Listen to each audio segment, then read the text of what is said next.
পুষ্টিগুণে ভরপুর মূলা ভাজি নিয়ে আজকে চলে এসেছি।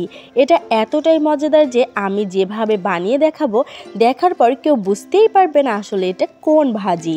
এতটাই লোভনীয়, এতটাই টেস্টি। এটা হলে ঘরে আর কোনো তরকারি দরকারই হয় না সেদিন। বাই দ্য ওয়ে, আমি বৃষ্টি আর আপনারা দেখছেন এসবি স্যাটিসফাইড লাইফ। তাহলে চলুন শুরু করি।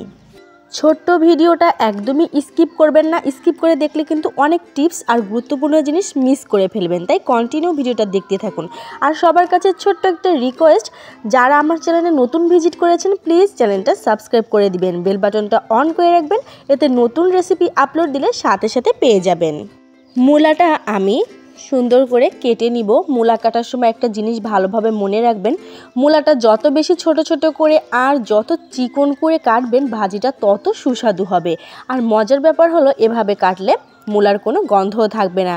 কিভাবে ভাজি করলে গন্ধ একদমই থাকবে না সেটাও আমি আপনাদের সাথে শেয়ার করে দেখাবো। তাই চেষ্টা করবেন যতটা চিকন করা যায় ঠিক ততটাই চিকন করে মূলা কেটে নিতে। আর দেখুন বন্ধুরা, এখানে আমি পরিমাণ মতো পেঁয়াজ কেটে নিয়েছি আর মরিচ নিয়েছি। তো ঝালটা আপনাদের পছন্দ অনুসারে দিবেন। বন্ধুরা, একটা টিপস বলে দেই, সেটা হচ্ছে এই মূলা কুচি কুচি করে কেটে পানির মধ্যে যদি অন্ততপক্ষে 20 থেকে 30 মিনিট রেখে দেন, তাহলে এর মধ্যে যে এক্সট্রা একটা গন্ধভাব থাকে মূলার, সেটা কিন্তু একদমই থাকবে না। অবশ্যই টিপসটা মনে রাখবেন। চলুন জেনে নেই মূলার কয়েকটা উপকারিতা। বন্ধুরা, মূলা আমাদের হজম শক্তি বাড়ায়। মূলায় ফাইবার থাকে যা হজমে সাহায্য করে এবং কোষ্ঠকাঠিন্য কমায়। মূলা আমাদের লিভার পরিষ্কার রাখে। মূলা লিভার ডিটক্স করতে সাহায্য করে এবং শরীরের টক্সিন বের করে দেয়।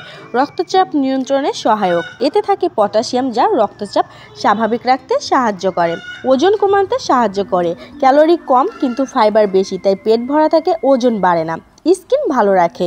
মূলার ভিটামিন সি ত্বকের উজ্জ্বলতা বাড়ায় এবং ত্বককে সতেজ রাখে। ইমিউনিটি বাড়ায়। এতে থাকা ভিটামিন সি ও অ্যান্টিঅক্সিডেন্ট শরীরের রোগ প্রতিরোধ ক্ষমতা বাড়ায়, গ্যাস্ট্রিক কমাতে সাহায্য করে। তো বন্ধুরা, আমি কড়াইতে চলে আসলাম, একদম চুলাটা জ্বালিয়ে নিব। এবার কড়াইতে পরিমাণ মতো তেল দিয়ে তেলটা গরম হয়ে আসতে কেটে রাখা পেঁয়াজ কুচি আর মরিচ কুচি আমি ভালো করে ভেজে নিব। বাদামি হয়ে আসলে একটুখানি জিরে দিব, তারপরে মূলাগুলো কিন্তু ঢেলে দিব। বন্ধুরা, তারপরে মূলাগুলো দেওয়ার পরে আমি পরিমাণ মতো লবণ দিয়ে এলাম আর একটুখানি হলুদের গুঁড়া দিলাম। বেশি হলুদ দেওয়ার কোনো দরকার নেই। বন্ধুরা, একটা জিনিস মনে রেখো, যে কোনো ভাজি করার সময় আস্ত জিরে একটুখানি তেলের উপর দিলে এর টেস্ট কিন্তু বহুগুণে বেড়ে যায়। আমি ভালো করে নেড়ে চেড়ে নিচ্ছি। এভাবে 5 মিনিট ভালো করে জাল করে নেব।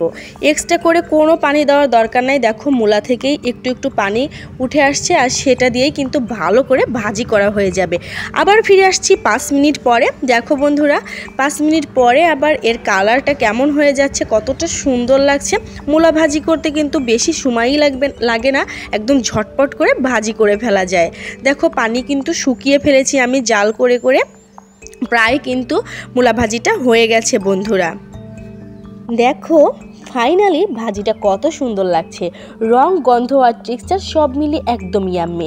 গরম ভাতের সাথে তো জাস্ট অসাধারণ লাগে। আর যারা মূলা পছন্দ করেন না তারা কিন্তু একবার এভাবে ট্রাই করে দেখতে পারেন, ভীষণ মজা লাগবে। আর যারা মূলা পছন্দ করে তাদের জন্য এই ভাজিটা একেবারে পারফেক্ট। ভিডিওটা ভালো লেগে থাকলে লাইক, কমেন্ট, শেয়ার আর সাবস্ক্রাইব করতে ভুলবেন না। তোমাদের সাপোর্ট আমার জন্য অনেক বড় অনুপ্রেরণা।